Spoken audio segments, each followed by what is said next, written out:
Channel. Now we are going to start the pulmonary trunk and also we'll discuss the clinical anatomy related to the superior vena cava, aorta and pulmonary trunk. So first now we are starting with pulmonary trunk. So you can see the pulmonary trunk, which is a wide trunk which is mainly coming from the infundibulum of right ventricle. So it starts from the infundibulum of the right ventricle. So you can see here this is the right atrium, means here will be the right ventricle.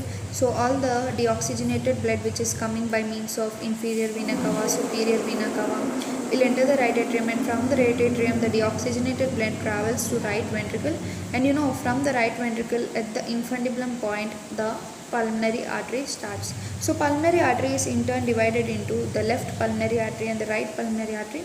So you can see here in this diagram it is mentioned left pulmonary artery, so that opposite side one is nothing but the right pulmonary artery. So both ascending aorta and pulmonary trunk. So if you see, this is ascending aorta, this is the pulmonary trunk. So both are enclosed in common serous pericardium in front of transverse sinus of pericardium. So you can see this is a pericardium, so mainly in front of transverse sinus. Already in my previous video I discussed what is transverse sinus, oblique sinus of pericardium, especially in pericardium chapter. You can go and check that one. So if you see, the ascending aorta and the pulmonary artery are enclosed in the serous pericardium, mainly the serous part of the pericardium, that too in front of the transverse sinus of pericardium. And especially on the left side it divides into right and left, so it is somewhat moving towards the left side, and it divides into right and left pulmonary arteries at the level of sternal angle. So this is at the level of sternal angle, that is where the manubrium joins with the body of the sternum.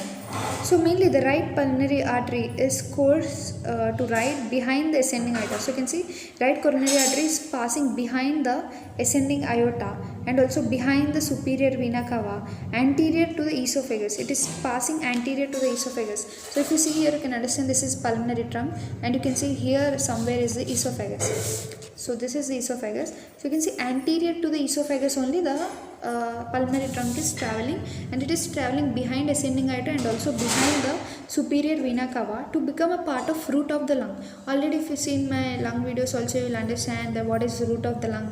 Root of the lung have pulmonary arteries, veins and different other vessels we already discussed. So in the root of the lung, even the pulmonary artery is taking its part.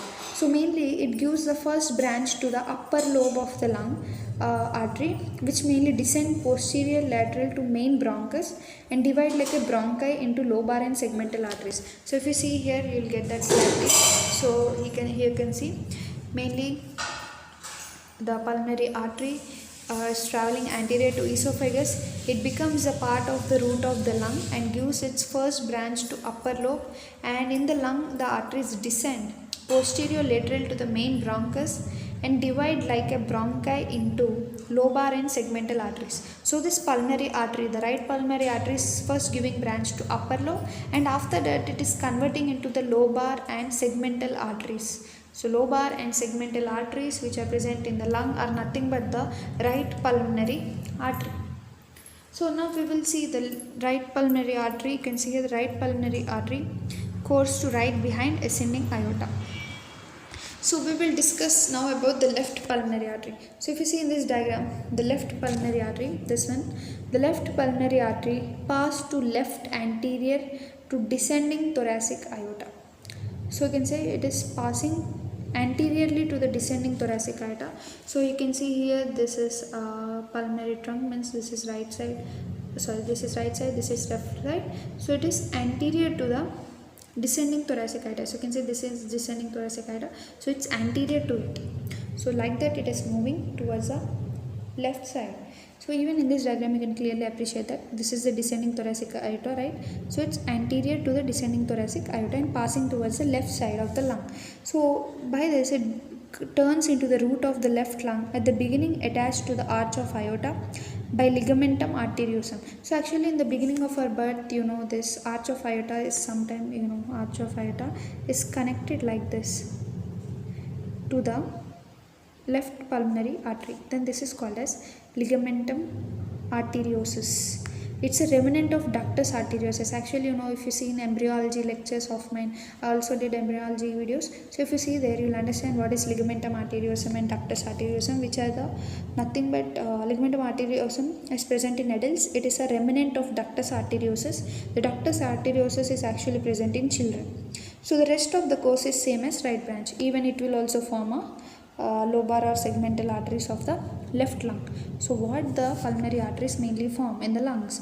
They go into the root of the lung and they form the lobe. First they supply the upper lobe of the lung and later they form the lobar and segmental arteries of the lung. So the main thing you need to remember that the right pulmonary artery is traveling behind the ascending aorta behind the superior vena cava, whereas left pulmonary artery is traveling anterior to descending aorta, and it is also having a connection with ligamentum arteriosum to the arch of aorta, and later they form the lobar and segmental arteries of lungs. Very simple. Now we will go into the clinical anatomy. So coming to the clinical anatomy, so if you see here, the superior vena cava is obstructed above the azygous opening. So sometimes the superior vena cava may be obstructed above azygous opening. So this also, if I show a diagram, it will be clear. So if you see here, this is the azygous vein, right? It's opening here. Above means somewhere here. So if the block is over here, then the blood, what happens to the blood? Let us check out. So you see here, as we see that is superior vena cava obstructed above azygous opening. So the upper half of the body is retained by azygous and superficial veins up to costal margin are dilated. So what is the problem here? As the superior vena cava is now obstructed, so all the blood which is in the upper half of the body is returned only by means of now azygous vein into the superior vena cava. So as a result of this, what happens, as the superior vena cava is blocked now, all the blood is getting accumulated in the superficial veins of the upper half of the body. So this will lead to dilation of veins in the up to the costal margin. So you can see here, these are the veins up to costal margin. This is a costal margin. So up to here all the veins are dilated. You can see the diagram here. And next, sometimes what happens, the superior vena cava is obstructed below azygous opening and the blood is returned by inferior vena cava via the femoral vein. So now as below the azygous vein, as the blood is superior vena cava is blocked, so now all the blood is returned by means of inferior vena cava via femoral vein, and also superior veins of chest, abdomen dilated up to even the saphenous opening in the thigh. So even up to the saphenous opening of the thigh, all blood vessels are dilated. So I'll show this diagram and understand. So here if you see, so before case is this one. Now the case is below the opening. So here, if here the superior vena cava is obstructed, then what happens? Now all the blood will come by means of inferior vena cava. Here we have inferior vena cava. So now only the inferior vena cava is acting as a source to return the blood. So because of this, as the superior vena cava is blocked here, now what happens is all the veins of the, especially abdomen, superior veins of chest are blocked. So if you see superior veins of chest, abdomen, and also the saphenous opening in the thigh, so you can see the great saphenous vein, all these are dilated here. So this is in the case of superior vena cava block below azygous. This is also superior vena cava block but above azygous. This is below azygous. So what are the conditions? You can see these diagrams. So you can see the word here, the thoracoepigastric vein. So what is this vein? This is a vein which is a superficial vein which is mainly connecting the lateral thoracic vein. So you can see these are the lateral thoracic veins. The vein which connects the lateral thoracic vein with superficial epigastric vein. This is the superficial epigastric vein. So the vein which is connecting this lateral thoracic vein to superficial epigastric vein is a thoracoepigastric vein. So in case of any mediastinal syndrome, the signs of superior vena cava obstruction first appear. So whenever you see these signs of superior vena cava, they mainly appear in a case of syndrome called as, you can see here, mediastinal syndrome. So now we'll see what is aortic knuckle. So you can see here the aortic knuckle means in a radio X-ray graph, anterior posterior view of the lungs. You can see here this is called as anterior knuckle. We'll understand this. So it's a PA view, that is a posterior anterior view of radiograph of chest. Especially here if you see the arch of aorta is seen beyond the left margin of mediastinum. So normally it should be within the limits of left margin of mediastinum, but it's beyond. The shadow is showing it's beyond the left margin of mediastinum. This is called aortic knuckle and it's prominent especially in old age peoples. And next we'll see the coarctation of aorta. So if you see this diagram, this is coarctation of aorta, means aorta is getting narrowed. So what happened here, let us see. Coarctation of aorta is nothing but localized narrowing of aorta opposite to or just behind attachment of ductus arteriosum.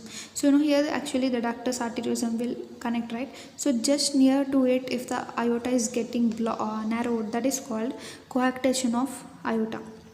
So extensive collateral circulation develop between the branch of subclavian arteries and those of descending aorta. So actually, as this is blocked now, collateral vessels try to supply extra blood to that.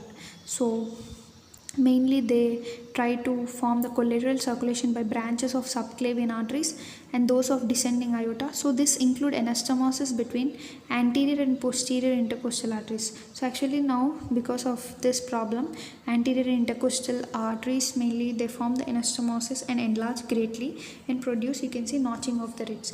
So for example, you can see this is a tortuous intercostal artery, means now as anterior posterior intercostal arteries are having a large capacity now to give lot of blood to this heart, because already the aorta is narrowed, so they try to swell up, they get dilated, and because of this you can see the notches are forming in the ribs. So ductus arteriosus, so you can see this here, the ductus arteriosus or the ligamentum arteriosum and patent ductus arteriosus are short wide channel connect the beginning of left pulmonary artery with arch of aorta. So left pulmonary artery, this is left side. So left pulmonary artery is connected to the arch of aorta by means of a ductus arteriosus, which is a wide channel. So immediately distal to origin of left subclavian artery, it conducts most of the blood from the right ventricle to aorta, thus short circuit lungs. Of course, in fetus the lungs are not well developed, so the blood which is coming from the pulmonary artery is short circuited into the arch of aorta.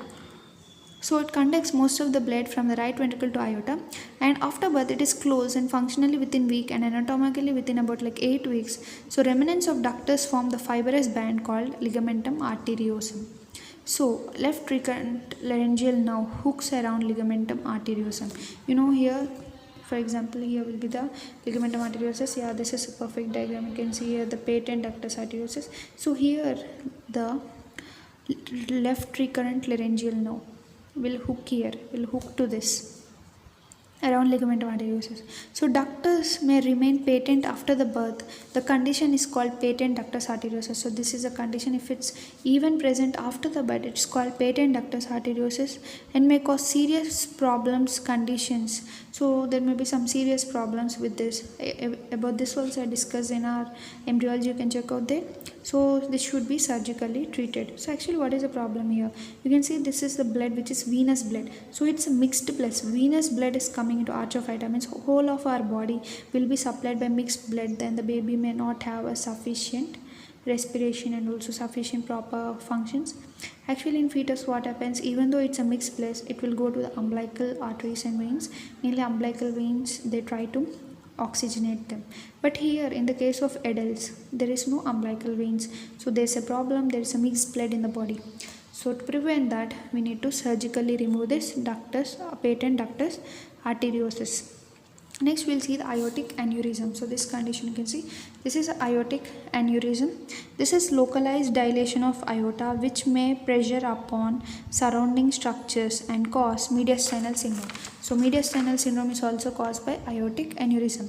Before we solve this word, right, mediastinal syndrome are the signs of superior vena cava obstruction, right? So the mediastinal syndrome also have aortic aneurysm.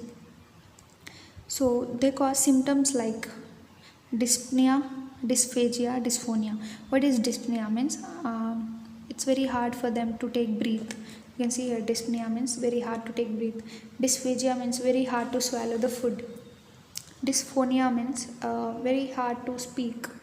So if you see dyspnea, dysphagia, dysphonia, all three together, that is nothing but mediastinal syndrome. So mediastinal syndrome is seen especially when there is aortic aneurysm, and also it is associated with the signs of superior vena cava obstruction. So this is all about our clinical anatomy and also about pulmonary trunk. So next video we'll start our new chapter, that is the trachea, esophagus and thoracic duct.